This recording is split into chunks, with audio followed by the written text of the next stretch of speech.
షబ్నా ఆజ్మీ, ప్రకా మన ప్రకాష్ రాజ్ వీళ్ళందరూ కూడా అక్కడ నిన్న కాక్రోచ్ జనతా పార్టీ ఉద్యమం దగ్గర ఉన్నారు. ఇంకేముంది, అసలు మోడీ ప్రభుత్వం అయిపోయింది. ప్రకాష్ రాజ్ మొన్నటి ఎన్నికలప్పుడు ఉన్నాడు కదా, అంతకుముందు ఎన్నికలప్పుడు కూడా ఉన్నాడు కదా. ఆయన ఏమైనా గెలవగలుగుతున్నాడా? షబ్నా ఆజ్మీ 2007 సంవత్సరం నుంచి మోడీని ద్వేషిస్తూనే ఉంటుంది. గుజరాత్ ముఖ్యమంత్రిగా తీసేయాలని పార్లమెంట్లో రైజ్ చేసింది ఆవిడ.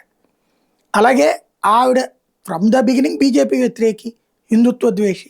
ఇప్పుడు నిన్న వచ్చినటువంటి వాళ్ళు ఎవరు బీజేపీ కాకుండా బీజేపీలో ఉండి బయటకు వచ్చినటువంటి వాళ్ళు? ఆమ్ ఆద్మీ పార్టీ బీజేపీకి వ్యతిరేకంగానే ఉంటుంది, సమాజ్వాదీ పార్టీ బీజేపీ వ్యతిరేకంగానే ఉంటుంది, కమ్యూనిస్టులు బీజేపీకి వ్యతిరేకంగానే ఉంటారు, యోగేంద్ర యాదవ్ బీజేపీకి వ్యతిరేకంగానే ఉంటాడు. ఒకప్పుడు కాంగ్రెస్ పార్టీ మన్మోహన్ సింగ్కి సంబంధించి కమిటీలో వన్ ఆఫ్ ద మెంబర్ అతను.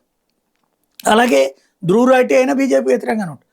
నిన్న వచ్చిన వాళ్ళందరూ కూడా యాంటీ బీజేపీ బ్యాచ్నే. యాంటీ బీజేపీ బ్యాచ్ ఇవాళ కొత్తగా మోడీని దించేది ఏంది? మోడీని దించడానికి ఉండే ప్రతి అవకాశంలో ఏలు పెడతారు. ఈ ఏలు పెట్టినంత మాత్రాన మోడీ దిగిపోతే కనుక 19లో అధికారంలోకి రాకూడదు, 24లో అధికారంలోకి రాకూడదు, అలాగే ఇన్ని రాష్ట్రాల అధికారంలోకి రాకూడదు. సరే, కడుపు మంట తీర్చుకోవడానికి ఈవీఎంలను మాట్లాడుకునే వాళ్ళ విచక్షణకు వదిలేద్దాం.